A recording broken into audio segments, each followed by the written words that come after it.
बस उंगली रख के तोहार शादी फिक्स हो जाए। हाँ, काहे की केकरा में हिम्मत बा कि हमरे भाई के बात के मना करे। अब ई लोग हमार किस्मत थोड़े ना डिसाइड करी हैं। हम बताए कि हम केकर दुल्हनिया बनब। अच्छा ये सब छोड़ा, ई बतावा कि एमे से केकरा किस्मत हमार साथे खराब होके वाला बा, बतावा।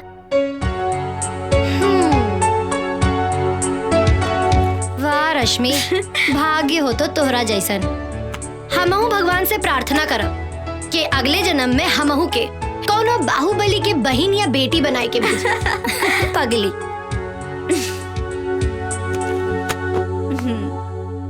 ई बतावा सुनंदा, आशुतोष कैसन बना? एकदम फर्स्ट क्लास। आपकी परीक्षा खत्म होके के बाद हम तीनों जने कहीं घूमे चलल जाई, खूब गुलछर्रे उड़ावल जाई। काल परीक्षा खत्म होके के बाद हम तो जाइब सबसे पहले अपन घरे।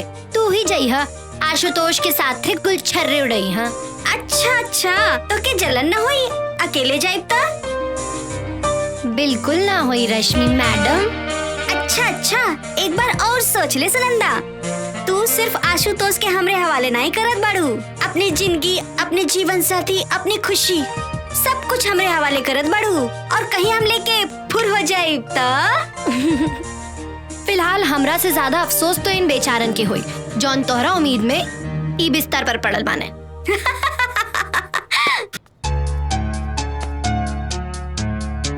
हम तो बल्कि ई कह रहल बानी कि हर समय हर पल हम तोहरे साथ रहल चाहता नहीं।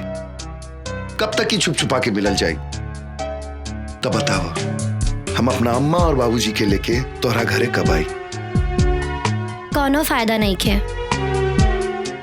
काहे? घर में बड़ बहन के होते छोट बहन की शादी समाज का कही, और सुरभि दीदी के शादी के चिंता लेकर हमार बाबूजी बहुत चिंता में बाड़े। हैसन का परेशानी आ रहल बा तोहरा दीदी के शादी में? अब का बताई आशुतोष, केहू के दहेज चाही तो केहू के सुंदर लड़की। सच बताई तो इस संसार में संस्कार के तो कोनो कीमते नहीं खे। स्कूल के एक मास्टर अपना दोनों बेटी के संस्कार के अलावा कुछ न दे सकेलन। ऐसा मत कहा सुनंदा, ई धरती पे कोनो कीमती चीज बा तो वह संस्कार। एगो इंसान के पहचान ओकर संस्कार से ही होखेला। अगर हम तुहार बात मान ली तो तू ही बतावा, काहे सुरभि दीदी के शादी में इतना प्रॉब्लम्स आ रहल बा? दीदी के मन में एक डर बैठ गइल बा, बाबूजी के रात के नींद उड़ गइल, और माँ हमार अम्मा तो कुछ आपन बीमारी तो कुछ दीदी के शादी के चिंता से अंदर ही अंदर घुट रहल बानी। हम तोहार और तोहरे घर के परेशानी समझ रहल बानी। ऊपर वाला पे भरोसा रखा, सब ठीक हो जाए। अब चलो जल्दी से मुस्कुरा दा, न तो हमू दिन भर परेशान रहब। चला ठीक बा, हम चल रहल बानी। तू अपन ख्याल रखा। ठीक बा, कल परीक्षा के बाद जरूर मिलिया। By by. बाय।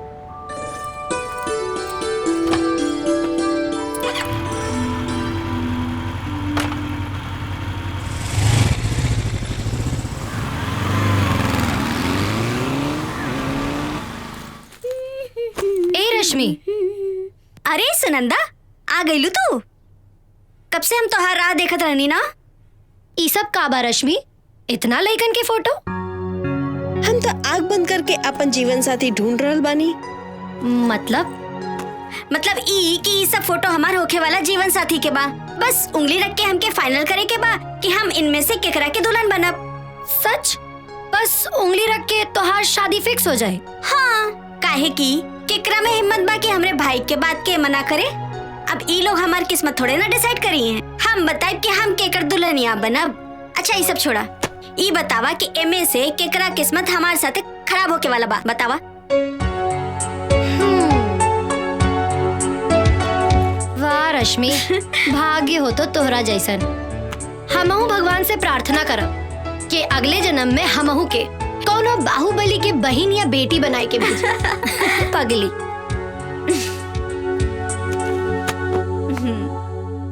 ई बतावा सुनंदा, आशुतोष कैसन बना? एकदम फर्स्ट क्लास। आपकी परीक्षा खत्म होके के बाद हम तीनों जने कहीं घूमे चलल जाई, खूब गुलछर्रे उड़ावल जाई। काल परीक्षा खत्म होके के बाद हम तो जाइब सबसे पहले अपन घरे। तू ही जाई हा आशुतोष के साथ थे कुल छर्रे उड़ई। हाँ अच्छा तो के जलन न हुई अकेले जाइब ता? बिल्कुल ना हुई रश्मि मैडम। अच्छा एक बार और सोच ले सुनंदा, तू सिर्फ आशुतोष के हमरे हवाले नहीं करत बाड़ू, अपनी जिंदगी, अपने जीवन साथी, अपनी खुशी सब कुछ हमरे हवाले करत बाड़ू, और कहीं हम लेके फुर हो जाए तो? फिलहाल हमरा से ज्यादा अफसोस तो इन बेचारन के हुई जौन तोहरा उम्मीद में ई बिस्तर पर पड़ल बाने। कहा मोहन, बाबूजी सही करल बनन का? भैया बाबूजी के बात कहूँ गलत भइल बा का? अरे देखा बाबूजी, मोहन भी रहुए के तरफदारी करल बा।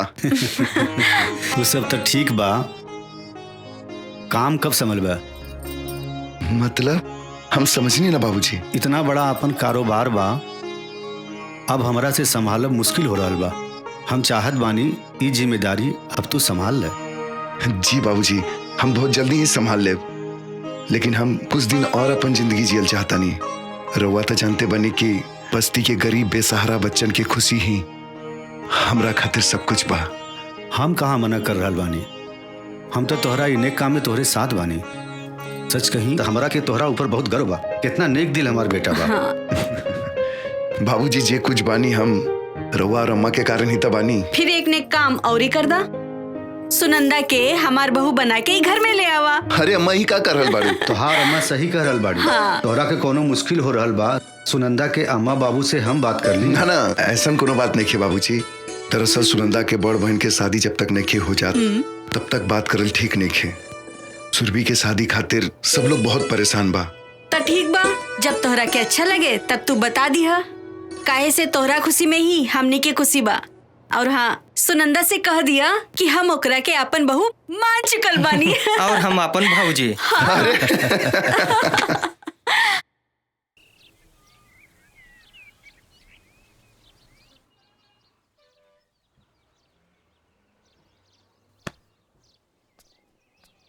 हाँ गेलू, इतना देरी कहाँ रह गेल रहलू? अरे ऊ जौन बस्ती में तू बच्चा लोगन की मदद करता, हाँ? वहाँ हम मिठाई बांट के आवतानी। अच्छा, तो हमार मुंह मीठा कैसे हुई?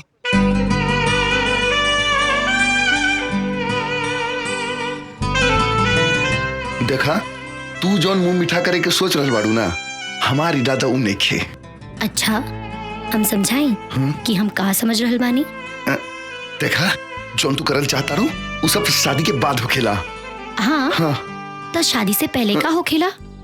सिर्फ मुंह मीठा। चला आवा, मुंह मीठा करा देता नहीं। अरे छोड़ बेशरम, एगो लड़की होके लेका के छड़े लू।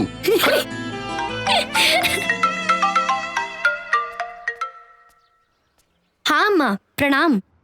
खुश रह बिटिया, खुश रह।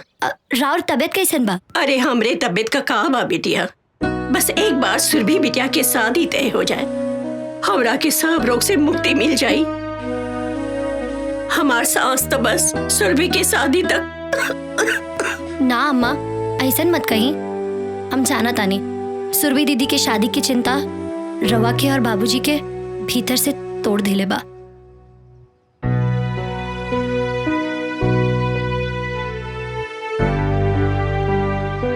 अच्छा सुना, आज ना सुरभि के देखे खातिर लड़का और उनकर अम्मा आ रहल बानी।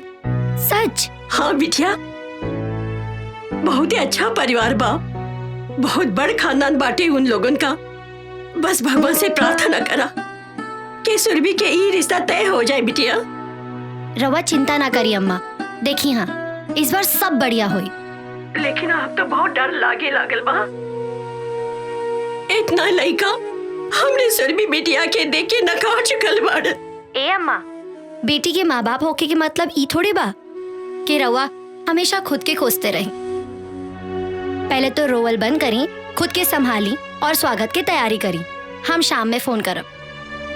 ठीक बा बिटिया, ठीक बा।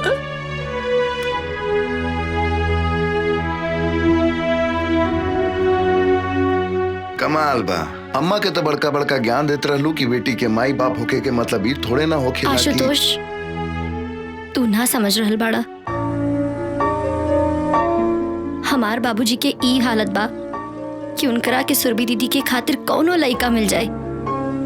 टूट चुकल बाड़े हमार बाबूजी बिल्कुल। हे सुनंदा, अगर तू ऐसे हिम्मत हार जेबू तो कैसे काम चले?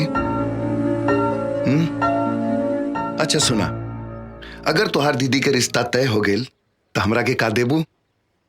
अरे हम सच कर रहल बानी, तुहार दीदी के रिश्ता तय हो जाई और ये आशुतोष के भविष्यवाणी बा। अब बतावा दक्षिणा में का मिली?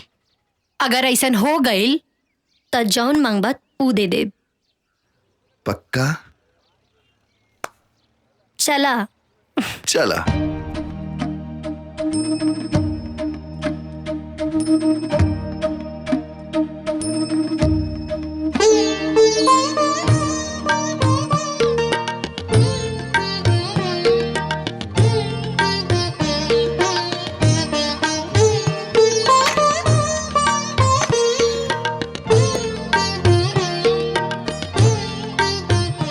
कौशल्या जी, हम अपने बेटियन के शिक्षा और संस्कार के अलावा कुछ नहीं दिले बने। एक स्कूल मास्टर एकरे अलावा और दे भी का सकेला। भाई साहब, शिक्षा और संस्कार सबसे बड़ा दौलत होखेला। हम तो सुरभि बिटिया के एक के नजर में देखते ही पसंद कर लेनी।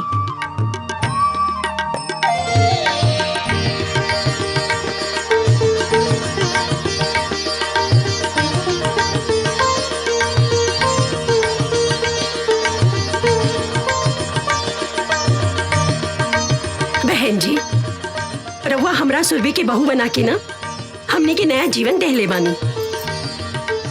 हमने के पास जवन कुछ बा सब प्रेम बेटा के ही बा। ना बहन जी, दहेज की बात ना करी। भगवान के दिहल हमरे पास सब कुछ बा। कमी बात है सुरभि जैसन बहू के। अब इनकरा के जल्दी जल्दी हमरे हवाले कर दी। प्रेम बेटा, अगर सुरभि से कुछ पूछल चाहत होगा तो ना बाबूजी, हमरा इनका से कुछ पूछे के नहीं है। काहे कि माँ के पसंद ही हमार पसंद बा, कि माँ की खुशी में हमार खुशी छुपल बा। तो इहो बता दा कि तोहार खुशी हमरा खातिर हमार जिंदगी बा।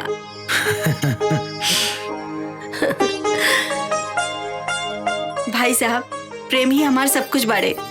हम इतना विश्वास दिला देता नहीं आपके कि सुरभि के हम बहू ना अपन बेटी बना के रखब, कोनो परेशानी ना होई। बहन जी, हमरा के पूरा विश्वास बा कि हमार सुरभि बिटिया रवा लोगन के कोनो तकलीफ ना होके दी है। अरे रवा लोग मुंह मीठा करी ना। मुंह मीठा करे के हक तो पहला लड़का और लड़की के बा। प्रेम बेटा, मुंह मीठा करावा सुरभि के। अरे वहाँ रुआ भी ना। अरे शर्मावा मत, जमाने के हिसाब से हम कुछ चेंज हो गई बानी। कराई मुंह मीठा कराई।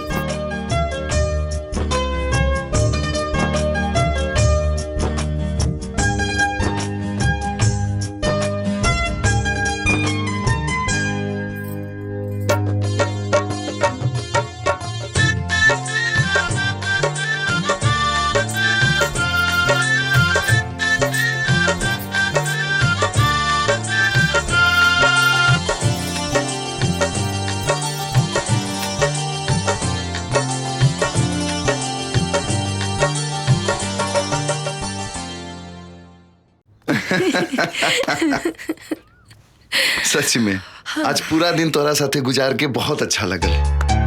काश ऐसने हर दिन हुई। हाँ हाँ, शादी के बाद देखब हम तोहार प्यार। बड़े बड़े रोमियो के प्यार की किस्सा हमके पता बा। प्रेमिका और पत्नी चाय और केतली की तरह हो खेली। प्रेमिका चाय की तरह गरम और पत्नी केतली की तरह। एक सेकंड। हाँ दीदी, कैसन बाड़ू? सुनंदा, हमार तोहार साथ बस अब कुछ ही दिन के बा। काहे दीदी ऐसन काहे कह रहल बाड़ू? अरे बाबा, हम विदा होके प्रेम जी के घर चल जाए तो तोहरे साथी कैसे रहब? विदा होके प्रेम के घर? अच्छा, अब मतलब प्रेम के साथ? हाँ सुनंदा, प्रेम जी और उनकर अम्मा मतलब हमार होके वाली सासू माँ बहुत अच्छे लोग बड़। सच? अच्छा ये सब छोड़ा, ये बतावा कैसन बाड़े हमारे प्रेम जीजा जी। और पहले तो एक काम करा, हमके फटाफट उनके फोटो व्हाट्सएप कर दा। नहीं, उनकर दर्शन तो यहाँ आवे की बाद ही हुई। ना दीदी ऐसा मत करो ना प्लीज। अरे पगली, पहले हमरा के तो जी भर के देख लेवे दे। अच्छा तो ई बात बा। चला ठीक बा, मौका दे देता नहीं। लेकिन हमरा आए के बाद कोनो मौका ना मिली। मंजूर? मंजूर। अब जल्दी से भाग के यहाँ आ जा, हमरा के तोहरा से बहुत बात करे के बा। हाँ दीदी। अच्छा ये बतावा, हमार जीजा जी कौन शहर के गुंडा बाड़े? जहाँ तू अभी रह के पढ़ाई करल बाड़ू। का बात करल बाड़ू? तब तो फिर हम यहाँ उनसे मिलकर आपन परिचय खुद दे दे। अच्छा अब हम रख रल बानी। काहे इतना जल्दी क्यों? अरे पगली, तोहार जीजा जी के जी भर के देख तो लेवे दे हमरा के। ठीक बा दीदी, रखा तानी। अब हमार शर्त पूरा करा। ठीक बा, मांगा जे मांगे के बा। रहदा रही सही समय पे हम अपने आप मांग ले। चला आज हम तोहार मुंह मीठा कराई। काहे? तू काहे? खुशी के बात तो हमरा खातिर बा, तो हम करवाई। अरे बुड़बक तू समझत नहीं खू। जब तोहार बहन के रिश्ता तय हो गई, मतलब हमनी के रास्ता क्लियर हो गई।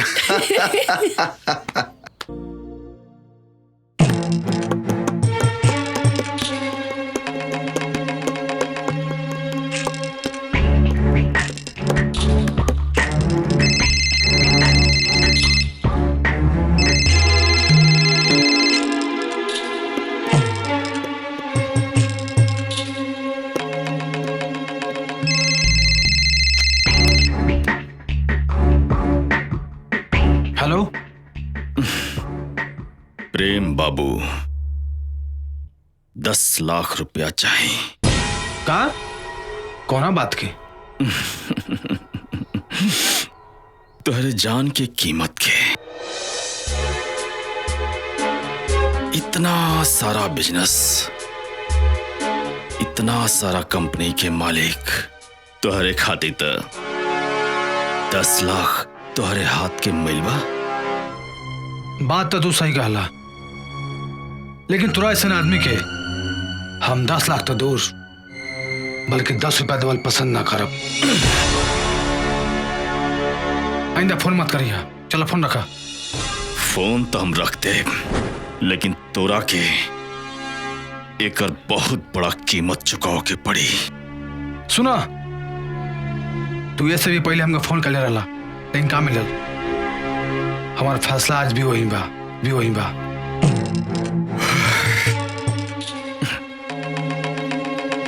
तो ठीक बा, फोन हम काट देतनी और आगे समय पर ही छोड़तनी। प्रेम बाबू।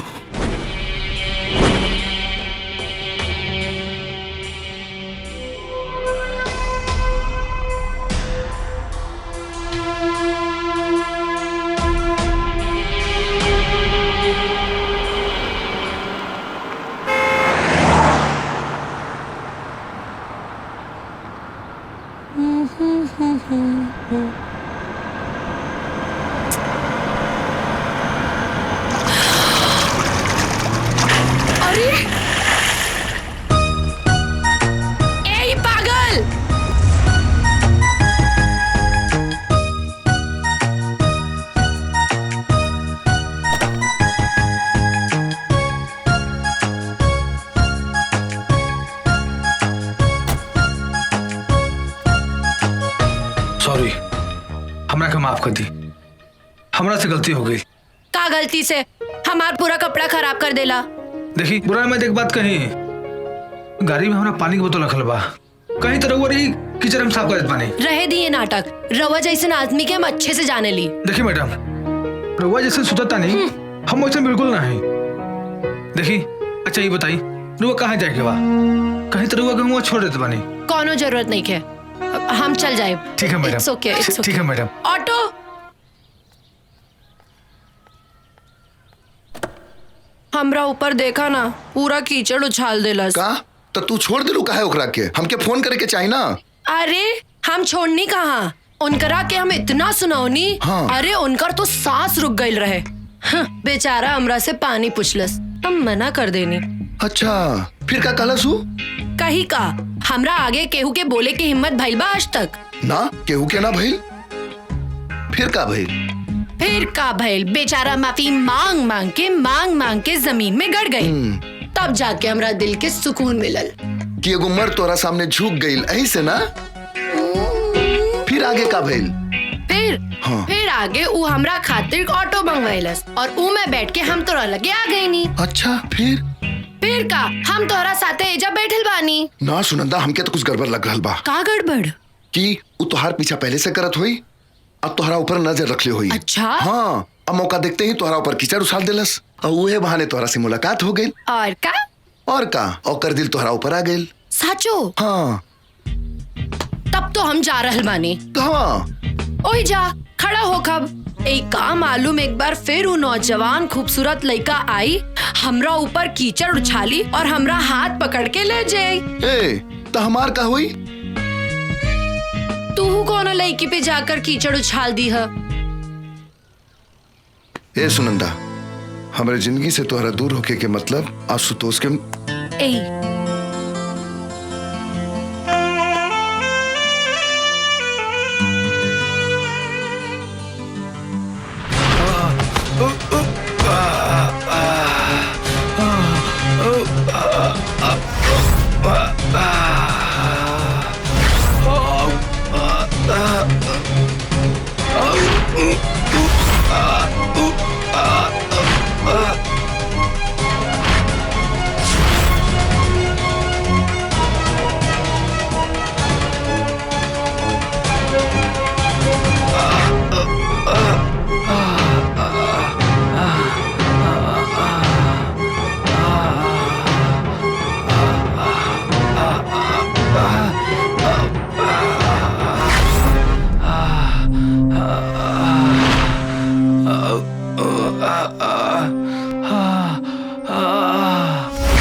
दर्द होता ना?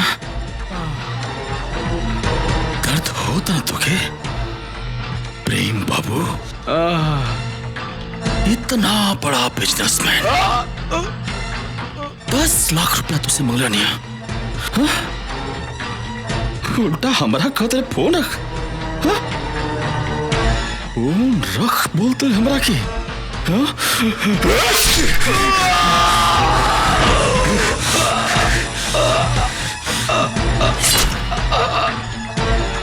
देख कितना भारी पड़ल तुके, हमरा के फोन रखे की बोला तुके कितना भारी पड़ल।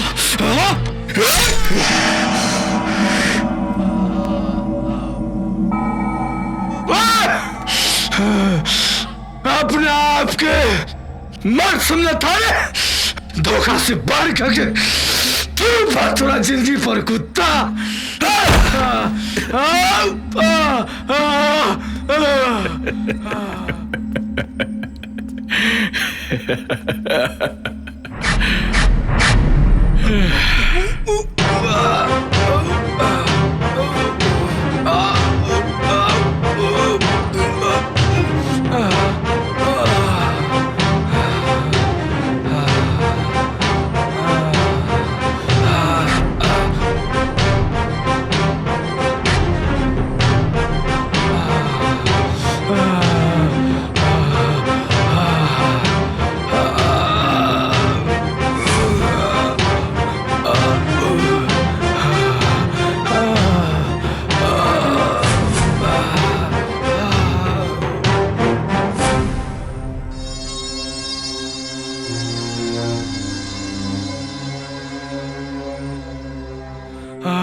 सुनंदा सुनंदा का भेल तो के का हमरा बचला सुनंदा हमरा बचला अरे का भेल तो के हमरा बचला के ऊ हमरो भी मार दी के मार दी तो के हमरा बचला अरे सुनंदा कुछ बताइबो हमके ऊ सुनंदा जे उनकरा के हमरा के भी मार दी अरे के मार दी तो के कुछ बताइबो हमके अरे काहे परेशान बाड़ू सुनंदा सुनंदा अरे अबे आशुतोष के कॉल करत है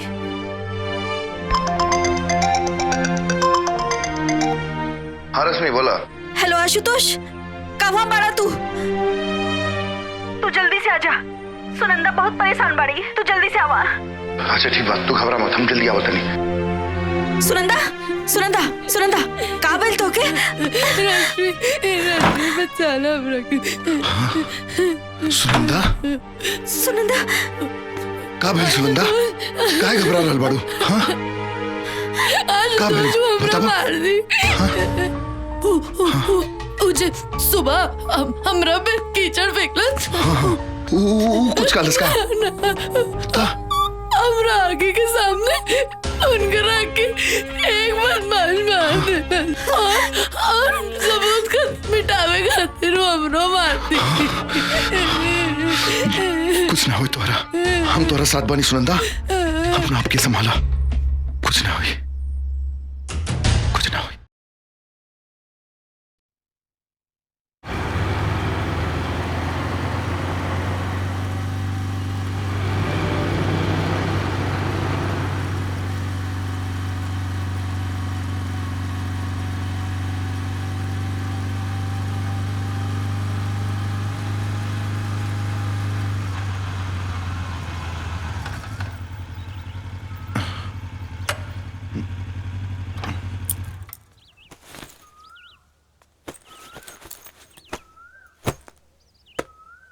अब तू जा सब कुछ भुला के अपना दीदी के शादी की तैयारी करा और सुना अपना ख्याल रखिया अगर तोहरा के कुछ हो गए तो हम परेशान मत हो हम अपन ख्याल रखब बाकी हम तोहरा के अपना घरे भी ना ले जा सके नहीं अरे इस सब फालतू बात के बारे में मत सोचा वैसे भी तोहरा दीदी के शादी के बाद अम्मा बाबूजी तोहरा घरे आई हैं बस इस शुभ घड़ी के खूब बढ़िया से एंजॉय करा एक बात के ध्यान रखिया अपना तरफ से केहू के भी शिकायत के मौका मत दिया ठीक बा हम खूब एंजॉय करब और शादी के हर एक पल के जिए के कोशिश करब बस अब खुश ठीक बा हम चला तनिया ठीक है संभल के जाइए हाँ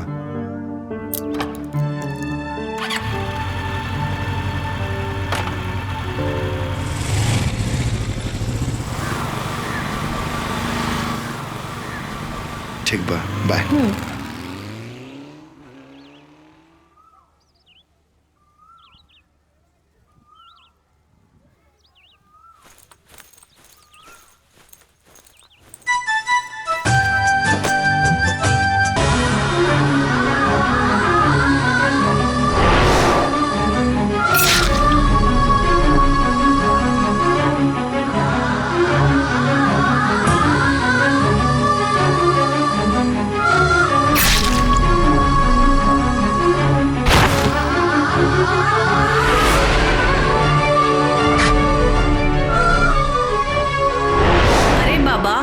विदा होके प्रेम जी के घर चल जाए तो तोहरे साथे कैसे रह?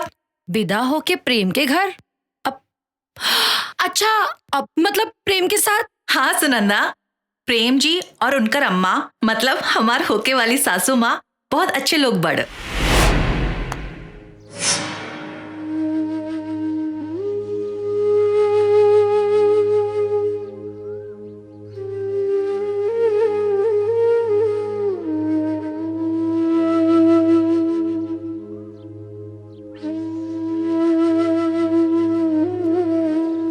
गईलू ना देख के?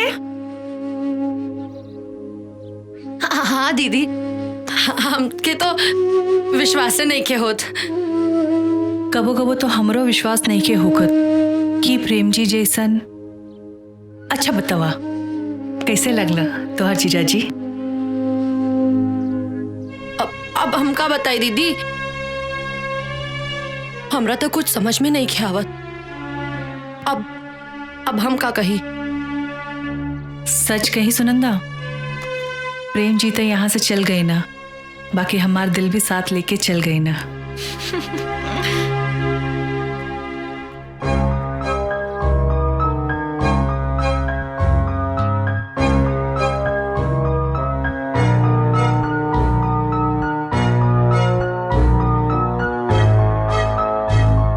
प्रभु, ई का हो गई?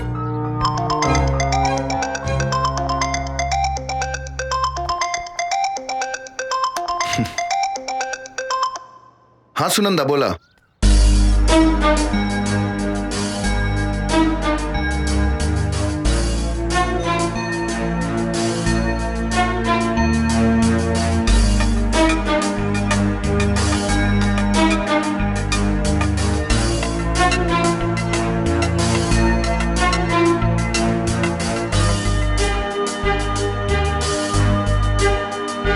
तो तू ये बात अपना दीदी के बतौलू हो कि ना?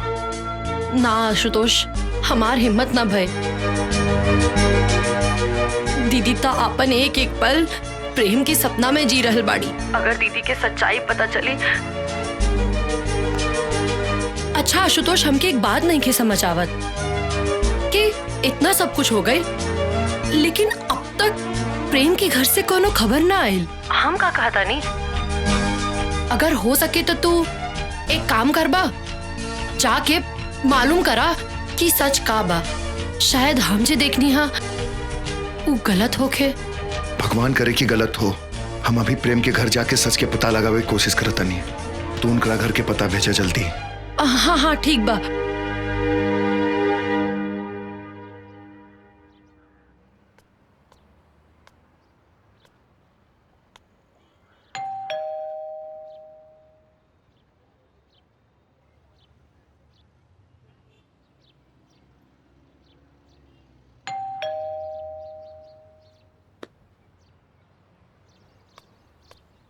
भाई एक मिनट। जी भैया। प्रेम बाबू के घर ये है ना? हाँ भैया ये बा। तो घर में केहू नहीं खे का? ना भैया, घर में केहू नहीं खे। कहाँ गए सब लोग? प्रेम के परिवार में उनके अम्मा के सिवा दूसर केहू नहीं खे भैया। तो अम्मा जी कहाँ बनी? इकलौता बेटा के मौत के उनकरा के इतना गहरा सदमा भइल की बेचारी एक बिस्तर पर सिमट के रह गईली। हॉस्पिटल में जिंदगी और मौत के बीच लड़ रहल बानी।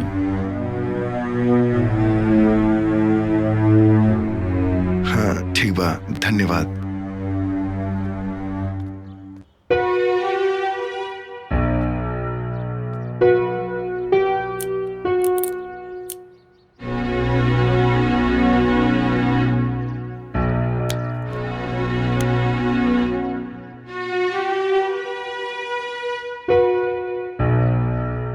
हेलो सुनंदा।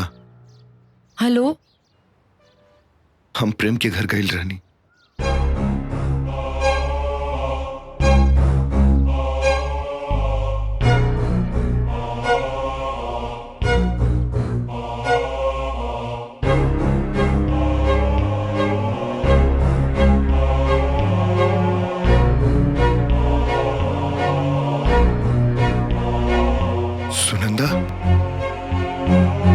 सुनंदा। हे भगवान, कौने धर्म संकट में डाल देला। वो के रहे प्रेम के मर्डर करे वाला। घरे में बताई कि ना बताई? पानी। पंडित जी कहन गई रही। हाँ तो यही महीना के आखिरी में शुभ मुहूर्त बा कहत रहा। हाँ बहुत अच्छा दिन बा। तो रउआ का सोच रहल बानी जी? सब इंतजाम तो हो ही गइल बा ना? हाँ सब इंतजाम तो होइए गइल बा, बस खाली एक कनाता टेंट वाला जोन बाटे वह बाकी रह गइल बा। तो एक दो दिन में कर देब।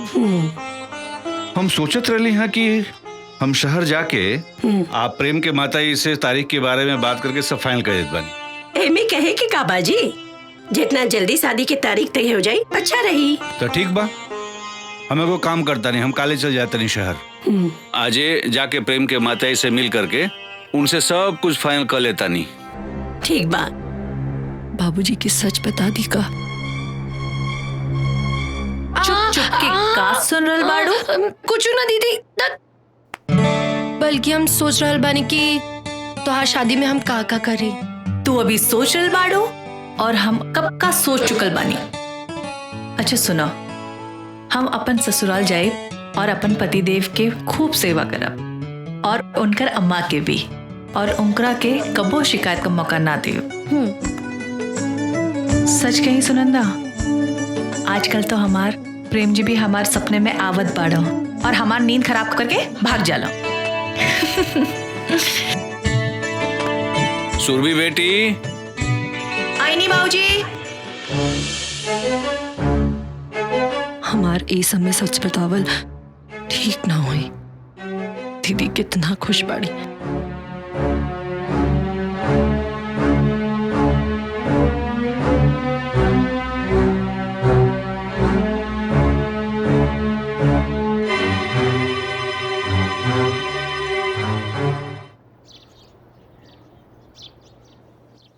मालती, ए मालती, अरे तनी हम जाता नहीं प्रेम के हैं, तनी सब शादी के बात वार सब तनी तय करके आ जाई।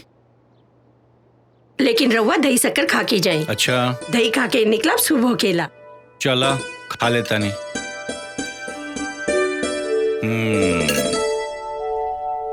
बाबूजी, हाँ, रास्ते में खाए के कुछ सामान बा, याद से खा ले।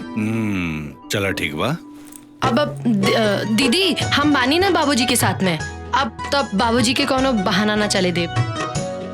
बाबूजी हमके कॉलेज में कुछ काम बा, तो हम सोचनी है रौरा साथे चल के हम अपन भी काम निपटा ले और इहे बहाने अपना होके वाले जीजू से भी परिचय ले ले।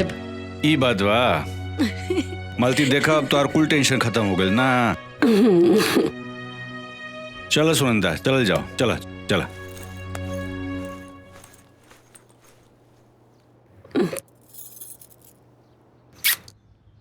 आशुतोष, हमार घर के बर्बाद होके से बचा ला। कल बाबूजी प्रेम के घर शादी फाइनल करे जात बाड़न। अगर बाबूजी वहां पहुंच गए तो प्रेम के सारा सच बाबूजी के मालूम पड़ जाए और सच जानकर हमार अम्मा मर जाई हैं। सुरभि दीदी तो वो तो टूट जाई हैं। हमार घर बर्बाद हो जाए। आशुतोष, हमार बाबूजी के प्रेम के घर जाए से रोक ला, प्लीज रोक ला। हम तो हारी एहसान कबू ना भूल पाई। रोक ला आशुतोष, रोक ला। एक तरफ प्रेम के सच बा तो दूसरी तरफ सुनंदा के हमरा ऊपर विश्वास। क्यों हम उनकर बाबूजी के प्रेम के घर जैसे रोक ले।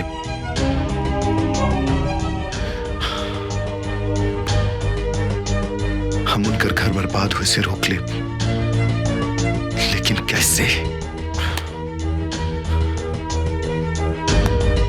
कैसे?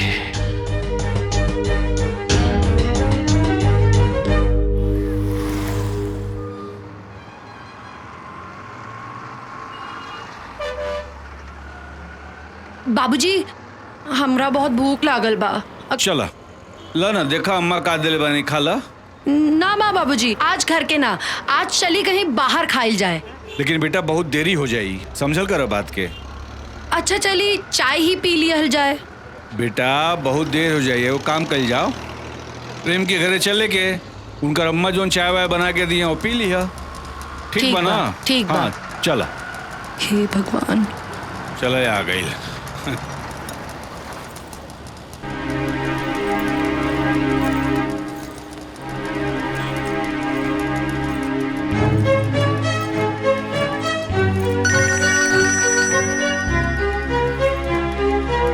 हेलो बाबूजी प्रणाम, हम प्रेम बोल रहा बानी। प्रणाम प्रणाम प्रणाम, खुश रह बेटा, खुश रह।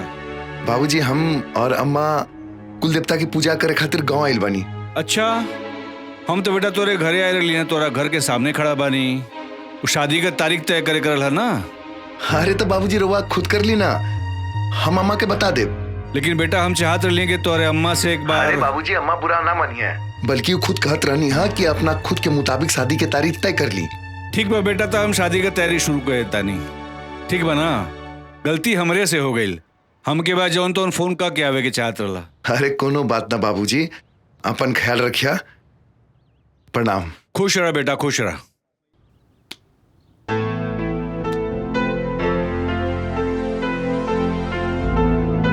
का भइल बाबूजी?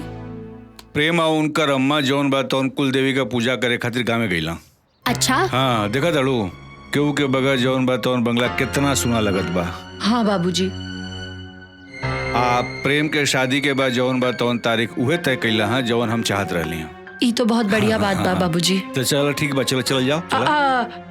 बाबूजी आप जाई ऊ का बा ना कॉलेज के काम। अच्छा, तो ऊ करके हम काल आ जाइब। ठीक बा ठीक बा बाबूजी। चलो भाई चलो चलो। और हाँ चलो बाबूजी जाओ। हाँ याद से लंच कर लिया और मेडिसिन ले लिया। ठीक बा ठीक बा ठीक बा ठीक।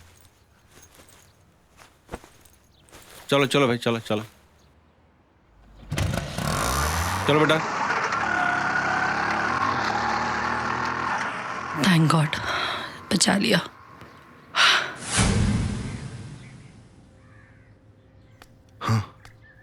हमरा के माफ करता सुनंदा। प्रेम बन के कॉल करे के अलावा हमरा पास दूसर कोनो रास्ता ना रहे। आशुतोष तोहारी ई एहसान हम अपन जिंदगी भर ना भुला पाई। आज तू हमरा घर के बर्बाद होके से बचा लीला।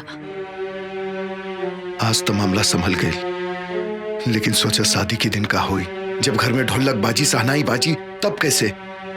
हम ई सब ना जाना धनी, लेकिन हमके ई पता बा कि आज से बल्कि अभी से तू प्रेम बन के। एक मिनट सुनंदा, प्रेम बन के का मतलब है तुहार? आशुतोष जौन जैसे चल रहा बा ओके वैसे चले दा ना। अभी भी कुछ नहीं बिगड़ल। भलाई यह मबा कि हमनी सब केहू के सब कुछ सच सच बता दी ना। आशुतोष अगर हम सबके सच बता देब तो हमार पूरा परिवार बिखर जाए। अभी भी कुछ नहीं बिगड़ल। सोचा शादी के दिन दुनिया समाज के सामने का हुई।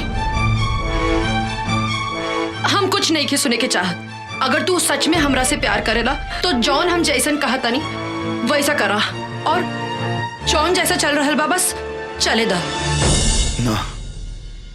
आज तो हम संभाल लेनी, लेकिन आगे हमरा से ही पाप ना होई। और एक बात कान खोलकर सुन ला, हमार सच्चा प्यार के इम्तिहान ये तरीका से लेवे के कोशिश मत करा।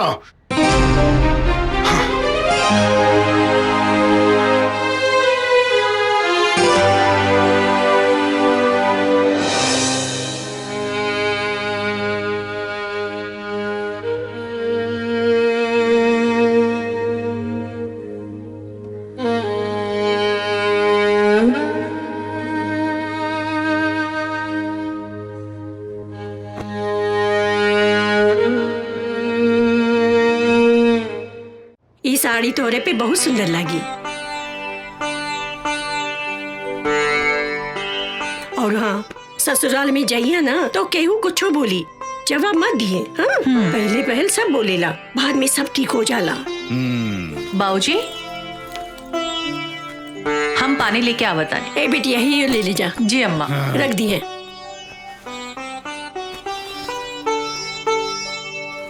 हाँ जी। सच कहीं मालती, सुरभि हमार बहुत भाग्यशाली बा। इतना बढ़िया लड़का बहुत पुण्य से मिलेला। अच्छा ऐसन का कह देली जमाई बाबूजी? अरे करिहा का, तारीख तय करे गई रही हाँ तो का कहला कि रुए तय कर दी तारीख। हाँ। हाँ। अच्छा हाँ। और ही का कहलन जमाई बाबू और संबंध जी? कहीं का तारीख तय हो गई। सुरभि का भइल बिटिया? कुछ नहीं अम्मा, आ रहल बानी। अच्छा और ही कुछ ना बोले नहीं है संबंध जी? अरे समधन जी से मुलाकात हुई तब न कुछ कही। हाँ। रवा जमाई बापू घरे गई तरह ली ना। बाबूजी पानी पी ले दो, सब कुछ इत्मीनान से हम बताओ तनी।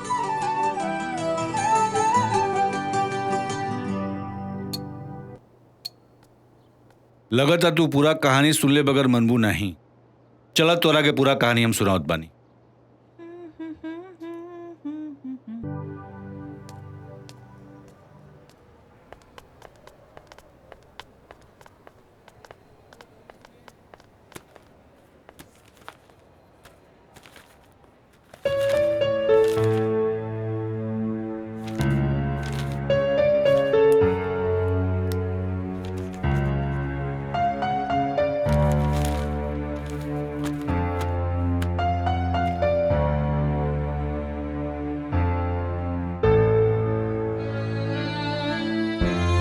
सिस्टर बीपी पल्स तो ठीक है? जी। फर्स्ट चेक द बीपी। जी। बीपी चेक कर लेना और टाइम टाइम से दवा देते जाना, ठीक है? और उसकी रिपोर्ट हमें बता देना। ओके सर। ओके। अभी रउआ की आराम करे की जरूरत बा। इकरा खातिर करी बेटी, मर गई होती तो ठीक रहुए, ऐसा ना कहीं। बेटी मोबाइल मिली का, हमरा एगो बहुत जरूरी फोन करे के बा। चार्ज में लगैले बानी, लेके आवत बानी।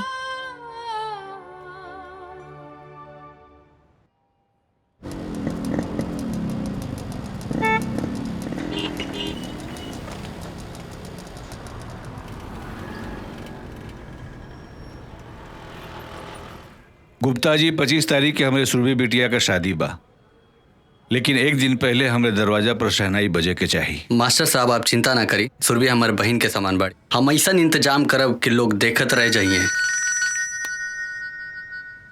1 मिनट रुक जाए। हेलो, कौशल्या बोला तानी। नमस्कार समधिन जी। कैसन समधिन? केकर समधिन? तहार मनहूस बेटी के कदम पड़ते ही हमार बेटा के खा गईली।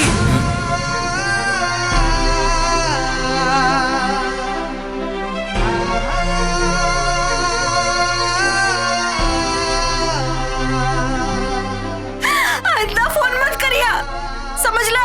हमार तोहार कोनो रिश्ता नहीं खे।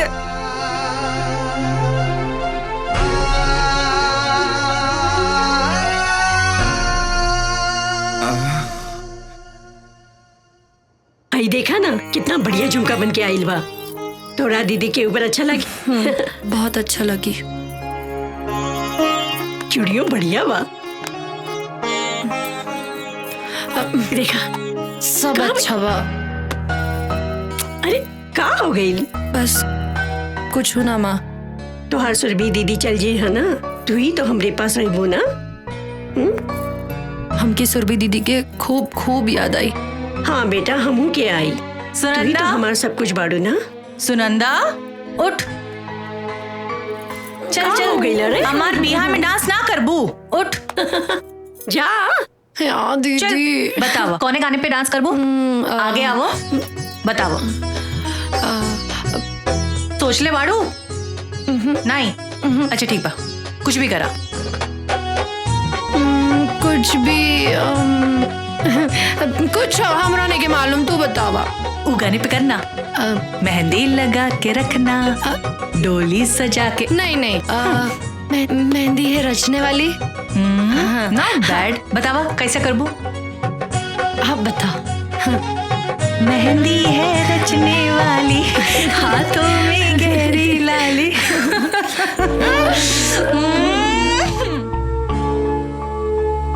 अरे नहीं नहीं, सुनंदा सुनंदा सुनंदा, रुक रुक रुक रुक। अरे अरे भगवान सुनंदा, तो चीचू काका करिए। बदतमीज ने। नहीं नहीं नहीं नहीं नहीं, अरे अरे अरे। ए दीदी। हाँ इला प्रेम जीजू के फोन आइल बा। उनका फोन? प्रेम जी का? हाँ। हमार खातिर? हाँ।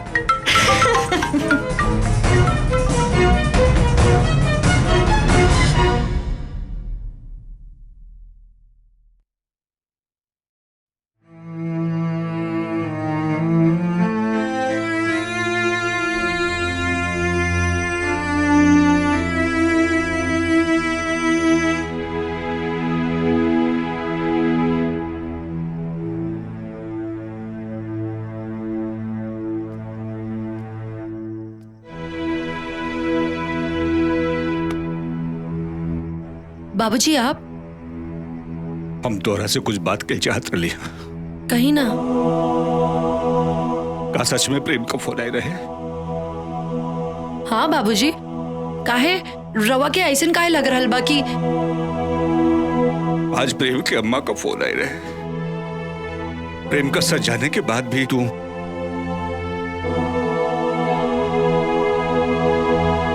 हमके माफ करती बाबूजी, लेकिन हम का करती? अम्मा की जिंदगी और दीदी की खुशी बचावे खातिर हम ही सब कहीं नहीं। हम तो हर परेशानी समझ सकीला बेटी, लेकिन प्रेम का सच जानला के बाद हम हो मजदार में फंस गए बानी।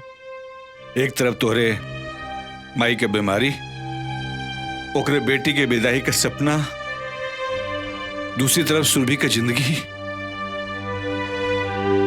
प्रेम का सच जानला के बाद पता नहीं होकर ये सब कैसे हो गए बेटी? ए बाबूजी, रवाई कमजोर पड़ जाए तो अब हमने दोनों के मिल के अम्मा और दीदी के संभाले के पड़ी। वो तो सच में बेटी, लेकिन ब्याह में हम प्रेम कहाँ से लाए? अब ई सब बाबूजी ईश्वर पे छोड़ दी। उहे हमनी के ही मझधार में फसैले बाड़े, अब उही हमनी के पार भी लगई है। और जन प्रेम का फोन आई रहे? बाबूजी वो हमरे कहे पर आशुतोष प्रेम बन के कॉल कैले रहने। हम उनका से मिलल चाह बेटी। जी बाबूजी, जैसा ना कहीं। ठीक बा।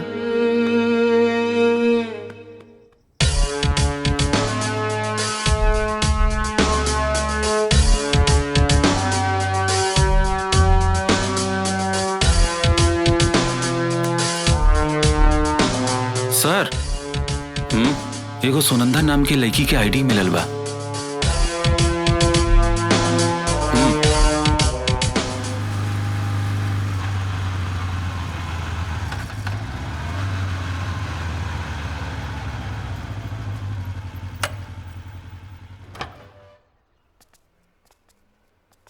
हाय आशुतोष, ये हमार बाबूजी। हाँ प्रणाम बाबूजी। खुश रहा बेटा, खुश रहा। तू प्रेम बन करके हमारा परिवार के बर्बाद होके से बचा लेला, लेकिन एकरा आगे का हुई? बाबूजी हम जॉन कहनी सुनंदा के खुशी खातिर कहनी। हमरा पता बा जे कुछ भी हो रहल बा वो ठीक नहीं हो रहल बा। हम तो हम लोगन के एहसानमंद बनी बेटा। तो हम लोगन अपन खुशी के दाव पर लगाकर मालती और सुरभि के खुशी देवे के कोशिश करत बड़ा। एक बाप अपना एक बेटी का खुशी छीन करके दूसरा बेटी के कैसे। लेकिन बाबूजी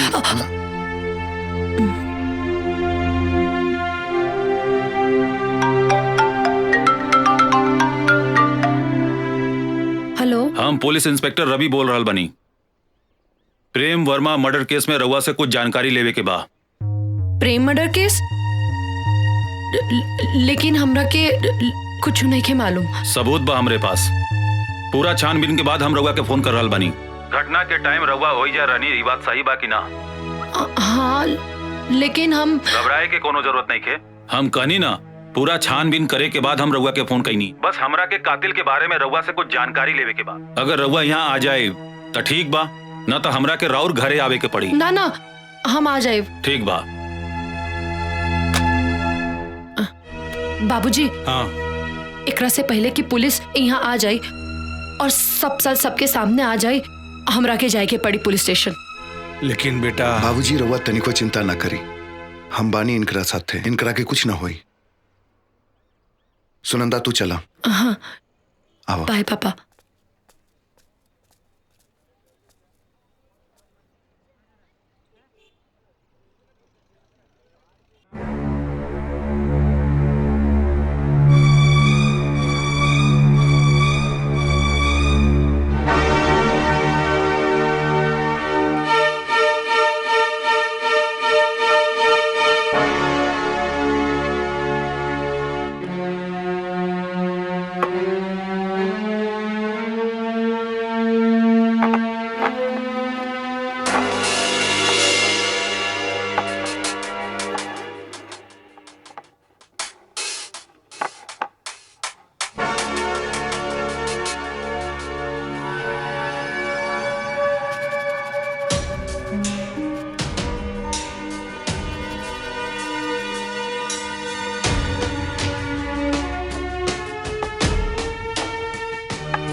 का भइल बाबूजी?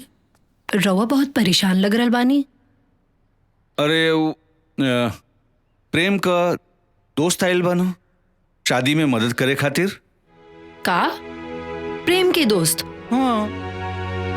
लेकिन प्रेम था और ई कौन प्रेम के दोस्त था? कहीं आशुतोष तो नहीं भेजले बाना? अरे ना बाबूजी, आशुतोष तो हमरा साथे रहे। ए बाबूजी, और रवा तो जाना तानी, आशुतोष वो ऐसन करी तो हमरा के बताइए जरूर। रवा टेंशन न ली, हम जाके देखा तानी, ठीक बा?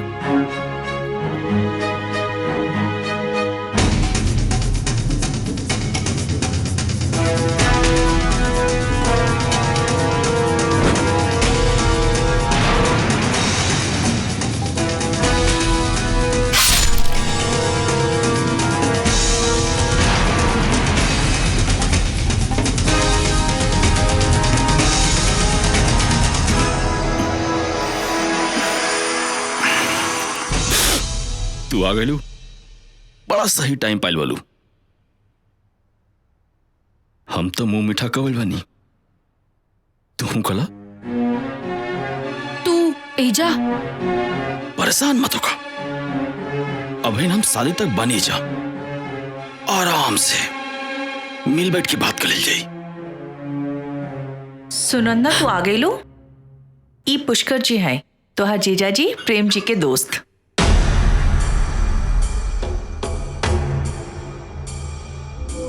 तोहार जीजा जी इंकरा के स्पेशली हमनी के मदद करने खातिर भेजले बाना।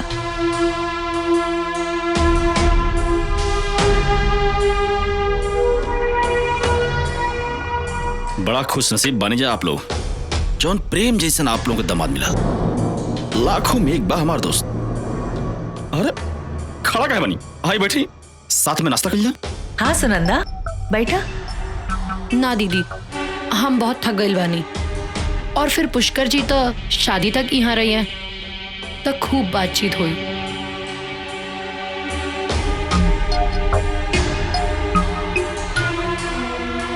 ले ही जी।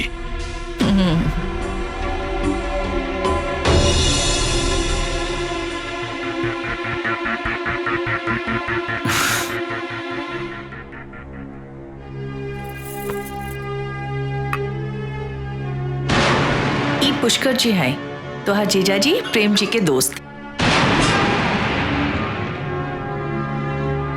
अरे सुनंदा बिटिया, पुष्कर जी से का बात भइल है? हाँ माँ, खूब बात भइल। वो प्रेम जीजा के खूब तारीफ करत रहे। हाँ ता दामाद जी तारीफ करे के लायक बटले बाना। आज के जमाना में इतना सुंदर केहू होला का? सही कह रहल बालू मलती, लेकिन तई जा करके उनका के चाय वाय हाल चाल पूछ ले। तू देखा, जमात एक बार नाराज हो जाए चली, लेकिन दमाद का दोस्त नाराज नहीं होके के चाहिए। ई कुल तो रुआ के ध्यान रखे के चाहिए, कहीं कुछ ऊंच नीच हो गई तो खाए पिए का ध्यान तोहरा न रखे के चाहिए, हम ही कुल ध्यान रखब। देखी, बड़ी मुश्किल से सुरभि बिटिया के इतना अच्छा रिश्ता मिलल बा। अरे हम तो उम्मीदें छोड़ देले रहली, लेकिन ये घर में फिर से खुशी के दिन आइल बा। अब हम कौनो सब कुछ तो हम ही करीला ना, फिर भी तू ही ध्यान रखा तो ठीक बा, हम ही कुल ध्यान रखब।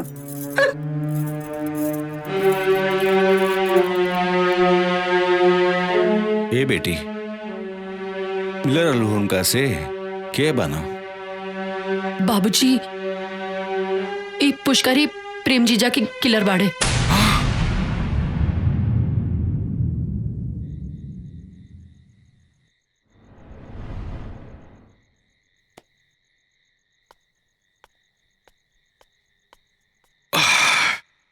अकेले कहाँ बैठे बालू? यहाँ आवे के पीछे तोहार मकसद का बा? प्यासा कुएं के पास क्यों जाता है? मतलब हमरा सब कुछ पता बा। देखा ना, तुहार अम्मा बाबूजी शादी का सपना देखा था लो, और तुहार बहन सुरभि वो तो सब ख्वाब बन रहा बिया। हमरा समझ में नहीं आवत वो प्रेम खाती, हाँ? जौनी प्रेम के हम मार दिले बनी, वो प्रेम से शादी करे खाती। परेशान बानी हम। मुंह बंद करा अपन। मुंह बंद करी? बंद कर ले। तू हमारे साथ था तो यहाँ से जाए खातिर का कीमत लेबा? इज्जत से जाए खाती?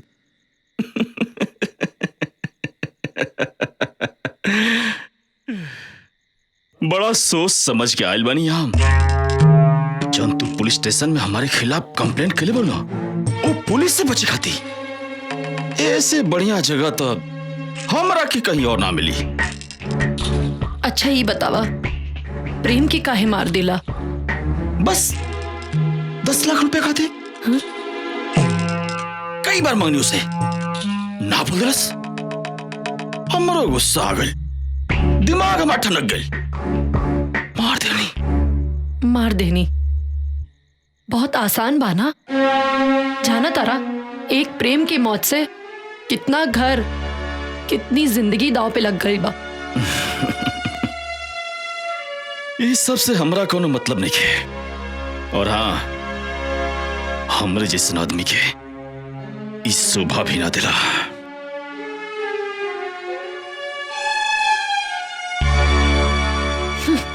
बास्टर्ड।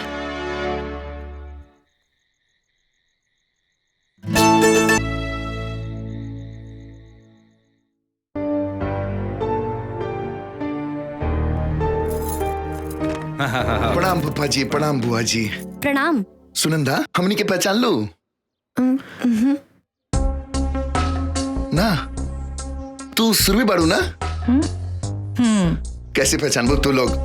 देखा, बुआ जी भी हमनी के नहीं पहचाना का बुआ जी? अरे ये रवि हुआ, रवि। आई हुआ प्रशांत। अब तो हर उम्र होखे लगल बा, अब बुढ़ापा आ गइल बा, सब कुछ भुला जाता लू। हाँ, इनकर परिचय? ई पुष्कर हुआ, दामाद जी का दोस्त। यहाँ आयल बा ना हमनी के शादी विवाह में मदद करे खातिर। अच्छा, ये तो बड़ी खुशी की बात बा। घर के दामाद वालों के बारे में इतना सोच रहल बा। बुआ जी, ऐसा दामाद तो बड़ा किस्मत से मिलेला। सच कहा दाल बचवा, हमार सुरभि बेटवा बहुत भाग्यशाली बानी। इतना अच्छा दामाद हम आज तक नहीं खे देख ले। अरे दहेज में 1 रुपया नहीं खे मांगले बाड़न।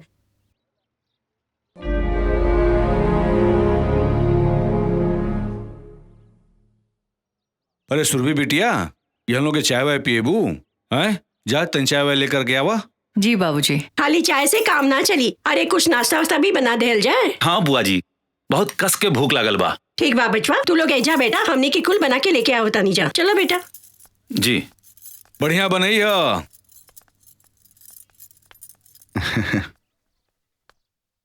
और पुष्कर बाबू बताएं प्रेम जी के बारे में, उनकर पसंद, उनकर नापसंद, ताकि शादी ब्याह में कोई तरह की दिक्कत ना हो सके। रउआ लो आई गल बनी तो जल्दी का बा, आप लोग चाय पानी पी, हम आओ तनी।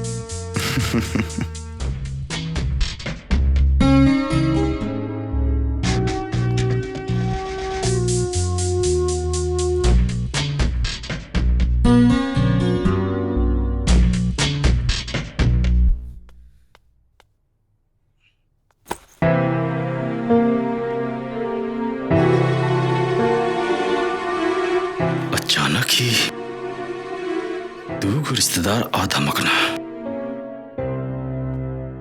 इस सचमुच रिश्तेदार हवा या सुनंदा का कोनो चाल बाटे।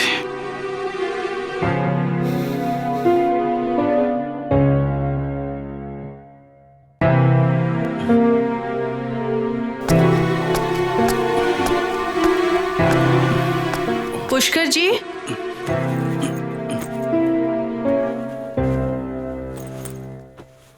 ई का आपन सामान पैक करल बानी? सुरभि हम जाता नहीं, तोहरे यहाँ रिश्तेदार लोग आइल बाटे, यही से हमार रहल यहाँ ठीक नहीं है। अरे नहीं, प्रेम जी स्पेशली रउआ के ई काम खातिर भेजले बानी ना। सुरभि तू टेंशन मतलब, प्रेम के हम समझा ले, और अब यहाँ हमार रुकल ठीक नहीं है। कोनो बात जरूर बा, केहू कुछ कहलस का? अरे नहीं नहीं, केहू कुछ ना कहल, लेकिन हम नहीं चाहत कि हमारे वजह से कोनो समस्या होगे। कुछ ना होई, हमरा के बताई। सुनंदा ई नहीं चाहत कि हम यहाँ रहें। सुनंदा, सुनंदा। हाँ दीदी आई। पुष्कर जी के का कहलू? हम कुछ ना कहनी है। और इनकर यहाँ रहले से तोहरा का प्रॉब्लम बा? हम कुछ ना सुनब, माफी मांगा उनकरा से। कितना मुश्किल से हमार नसीब में ई दिन देखे के मिलल बा, और तू घर आए मेहमान से ऐसा व्यवहार कइल जाला। अगर पुष्कर जी यहाँ से चल गए ना तो हम तोहरा के कबो माफ ना करब।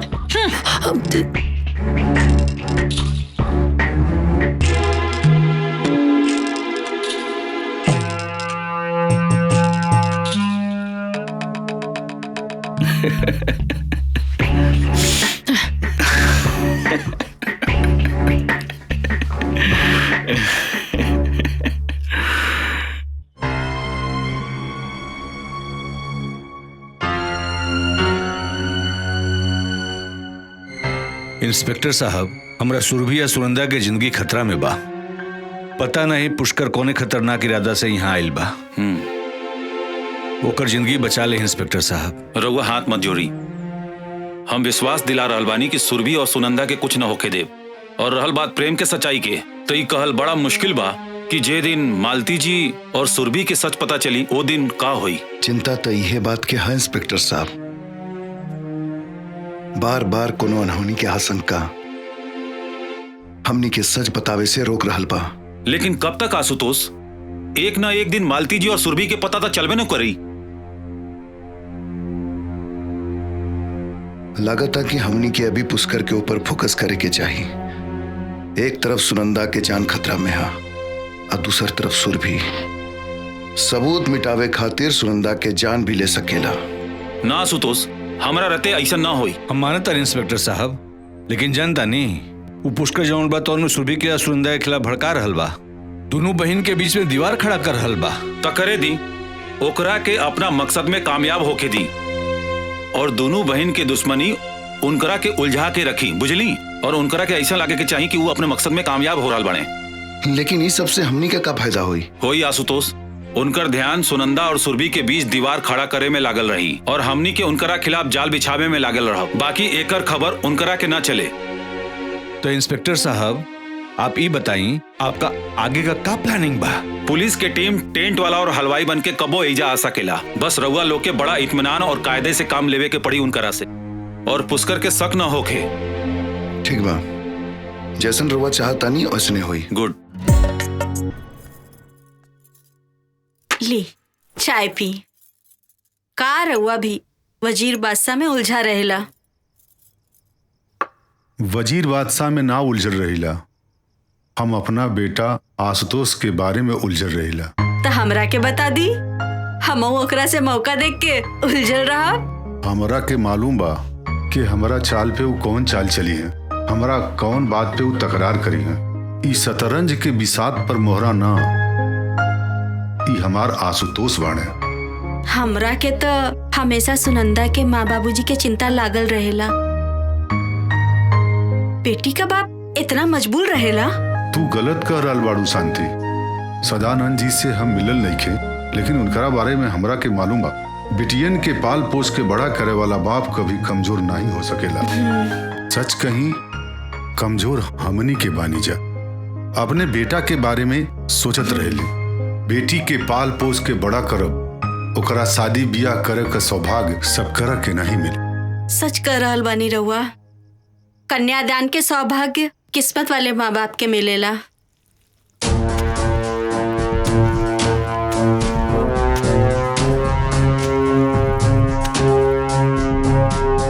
है ना हाँ उठाओ उठाओ पाँव अंदर डालो हाँ हाँ राइट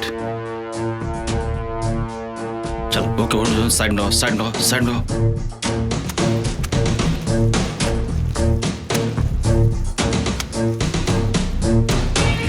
हाँ ऊपर ऊपर बनाओ के मजबूत करो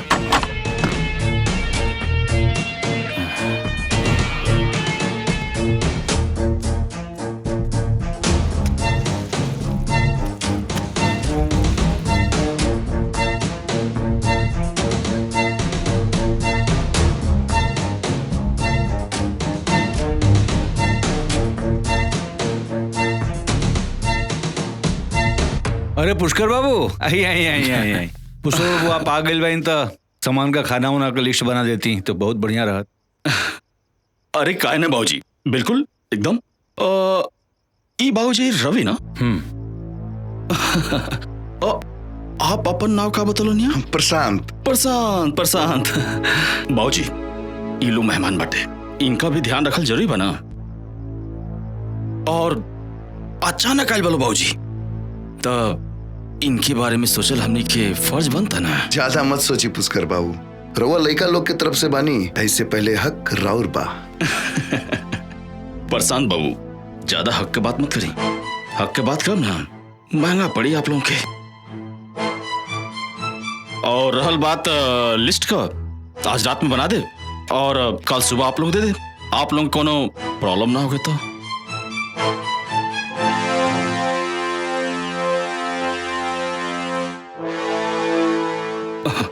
अरे इतना सोचले का बात बा आप लोग कहीं तो अब लिस्ट बना दी ना ना ऐसा कोनो जरूरत नहीं है कल आराम से रउआ लिस्ट बना ली ठीक बा। अरे भाई ये लिस्ट बनावे के चक्कर में हमरा के मत फंसावा जा तो हम लोगों को जवन इच्छा हो के तवन करत जा। सही कहते हैं बाबूजी आप चलिए आराम करिए और रहल बात हमने के सब देख लिया जाइए आई चलिए ठीक बा अच्छा चलो तनी हमरा कुछ गड़बड़ लग रहा बा पुष्कर के ऊपर नजर रखा ओकरा दिमाग में कुछ तो चल रहा बा। आशुतोष तू ओकर चिंता मत करा फिर भी आज की रात पुष्कर खातिर इम्तिहान की रात हुई और हमनी के खातिर भी।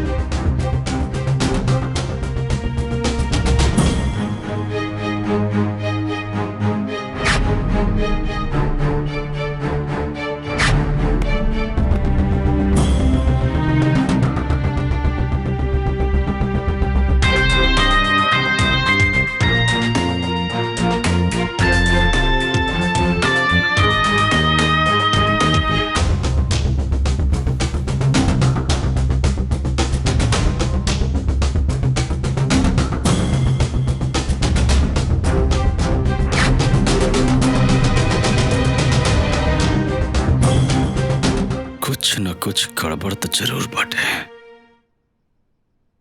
जवन सुनंदा और प्रशांत एक दूसरे के पहचाने से इनकार करते ना सा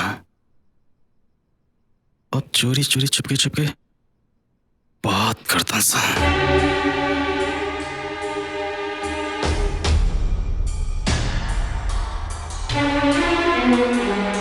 आपन शक दूर करे खाते एक ही उपाय बा एक तीर से दो निशाना।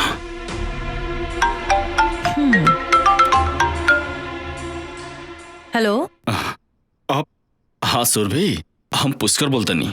जी पुष्कर जी बोली। अरे जौन आपका प्रेम बा ना वो आपसे मिले आइल बा। का प्रेम यहाँ हमरा से मिले आइल बानी? अरे बड़ा नासमझ बा प्रेम हम समझो नहीं हो कहा जाने कौन जादू आप कर दिले बानी। जादू तो वो हमरा ऊपर कर दिले बाना। देखा ना कमाले बा यहाँ तू बेकरार बालू और वहां ऊ ससुरा बेकरार बा। सॉरी तोहरे प्रेम के हम ससुरा कहनिया तो के बुरा तो ना लागल है ना? ससुरा कहे के हक रहुआ के बा, लेकिन हमार तो एक काम करा, तू फटाक से जा, चल के उससे मिलके खुदे बात कर लिया। कहवा? वह मंदिर के पीछे। इतना रात में? अरे हम समझाओ नहीं होकर आके, लेकिन जान तू क्या कहा था? हम इतना दूर से सुरभि से मिले आ सके नहीं रात में, और सुरभि हमसे मिले ना आ सकेली। ओ तू तो जानता लो, ओकर विश्वास कहीं टूट गए तब कुछ भी हो सकेला। ना ना, ऐसा ना कही, हम चले खाते तैयार बानी, लेकिन घर के लोग पूछी तो हम का कहब? सच में आप एकदम भोली भाली बानी। अच्छा एक बात बताई, आधी रात में प्यार मोहब्बत की बात कर खाती कि वो अपने घर वालों के बता के भला जला। अरे एक काम करी, चुपचाप आप घर से निकले और रास्ता में हम आपसे मिलब।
चलो।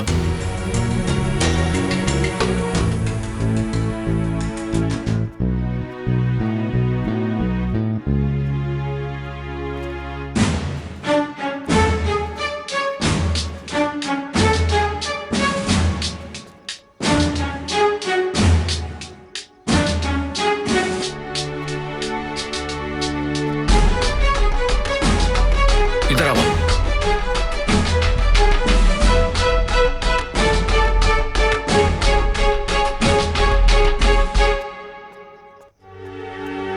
हमार शक सही निकला।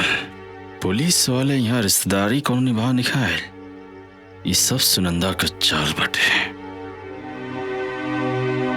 का सोचल बानी पुष्कर जी? और ऊ रवि के साथ है? कोई और हमरा के देख ले ही तो बहुत बदनामी हो जाई। चली लौट चली। घबरा मत, हमरा तो लगता है सब सुनंदा कौन कौन चाल बटे, तो क्यों देखल नहीं के चाहत। हमरा के ऐसा लगता जब हम घर से बाहर निकलत रहनी तो ऊ हमरा के देख लेलस। सही कतल तू। सच बताई तो तोहर शादी होखत वो देखा लिखे चाहत। कल हम ओकरा से ये बात करे। ठीक बा, आओ चलो।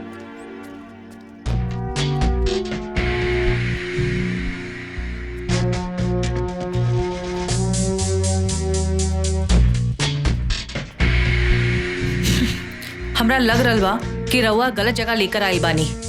प्रेम जी तो वो मंदिर के पास। गलत जगह ना, बिल्कुल सही जगह लेकर बानी। सुरभि जी, हमको समझ नहीं ना, प्रेम जी कहाँ बानी? प्रेम प्रेम प्रेम प्रेम प्रेम प्रेम प्रेम के तो मार देनी। हाँ हाँ, अपने हाथों से। और तोरा नहीं है ना, तो अपने बहन से पूछ लो। और ओकरे भी बात पे ना होके ना, तो अपने पिताजी सदानंद से पूछ लो। और रहल बात सुरभि से, जवन काम प्रेम करित ना, अब वो काम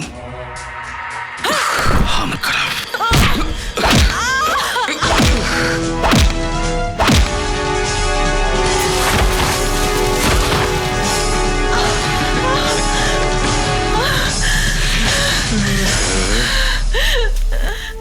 कहाँ भाग के जेबू सुरभि?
रउआ लोगन बाहर आई।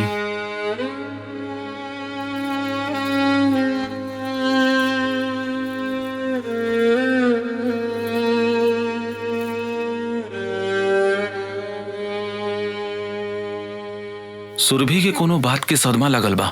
सदमा? कौना बात की सदमा डॉक्टर साहब? अरे उनका शादी होके वाला बा और ये बात के तो रउआ लोगन के पता लगावे के पड़ी। उनकरा के दवाई से ज्यादा रउआ लोगन के प्यार और दुआ के जरूरत बा। उनकर ध्यान रखिए आप लोगिन। चलो ताई, प्रणाम प्रणाम। ए जी, अचानक ऐसा कहाँ हो गई? और पुष्कर बाबू देखा ही नहीं खदे, कहाँ पड़े? सच्चाई रउआ के हम बतावता नहीं। अब ना रोके लोगन। मालती जी के सच जानल बहुत जरूरी बा। पुष्कर राउर दमाद प्रेम के दोस्त ना, उनकर कातिल बा।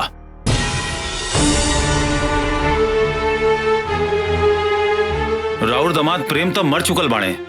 मलती संभाल अपना के, संभाल अपना के। मलती संभाल अपना के, मलती संभाल अपना के, संभाला संभाला।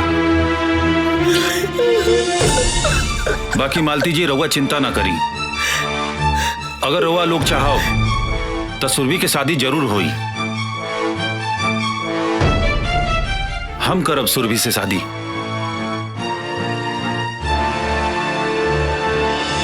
ई घर से सुरभि की डोली जरूर उठी। बाकी फैसला रउआ लोगन के ऊपर बा।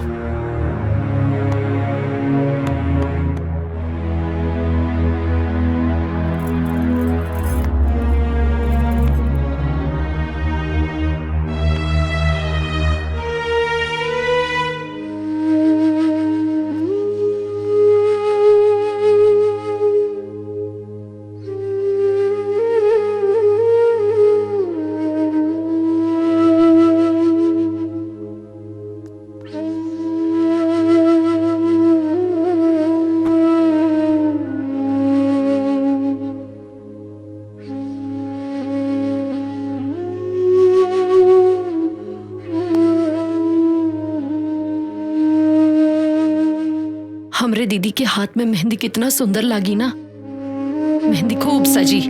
वो दिन तो हम खूब नाचब। लेकिन ऐसा तब हुई जब तोहार दीदी रवि से शादी करे खातिर तैयार हो जाई हैं। तैयार काहे ना हुई है? अरे दरोगा जैसा पति सबके नसीब में थोड़ी ना होला। और वैसे भी रवि और सुरभि दीदी की जोड़ी खूब सजी है ना आशुतोष? बिल्कुल खूब सजी। लेकिन तब जब सुरभि चाहिए। कुछ बोला ना दीदी। हम समझा तानी कि रवा प्रेम के अपना दिलो दिमाग में बसा चुकल बानी, लेकिन इस सच्चाई बा कि प्रेम अब इस दुनिया में नहीं खे और होनी के टाल सकेला। बोला ना दीदी। रवि एगो अच्छा लड़का बा सुरभि। कम से कम अपना अम्मा बाबूजी के बारे में सोचा। रवि के स्वीकार करला, यह में घर के भलाई है। तू लोग जा यहाँ से।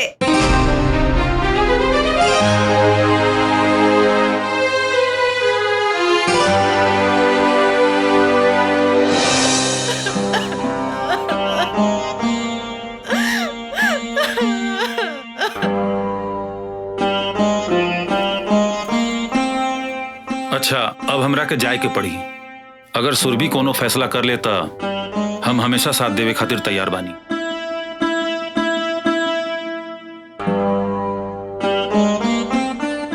बेटा तुम्हारी एहसान हम जिंदगी भर ना भूल पाए। अरे ना बाबूजी, रघुआ ऐसा मत बोली। जिंदगी के कुछ फैसला तो ऊपर वाला ही करेला। लेकिन बेटा, हमरा सुरभि के डोली जरूर विदा हुई। अगर सुरभि, अच्छा हम चलत बानी।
ना सुरभि, अब रोए के समय खत्म, मत रोआ।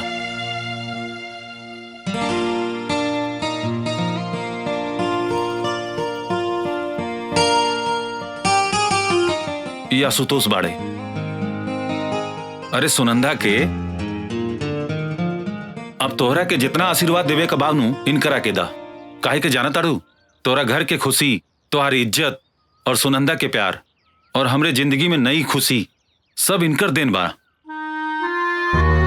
हम तो हर आसान कैसे हम जे कुछ भी कहनी सुनंदा के प्यार और खुशी खातिर कहनी।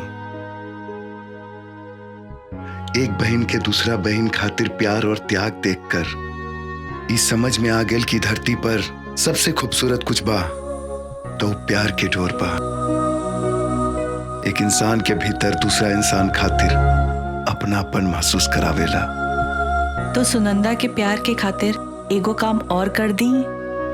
कल ई घर से एक डोली ना 2 डोली विदा होके के चाहिए। अगर रउआ तैयार बानी तो हम रवि जी के साथ।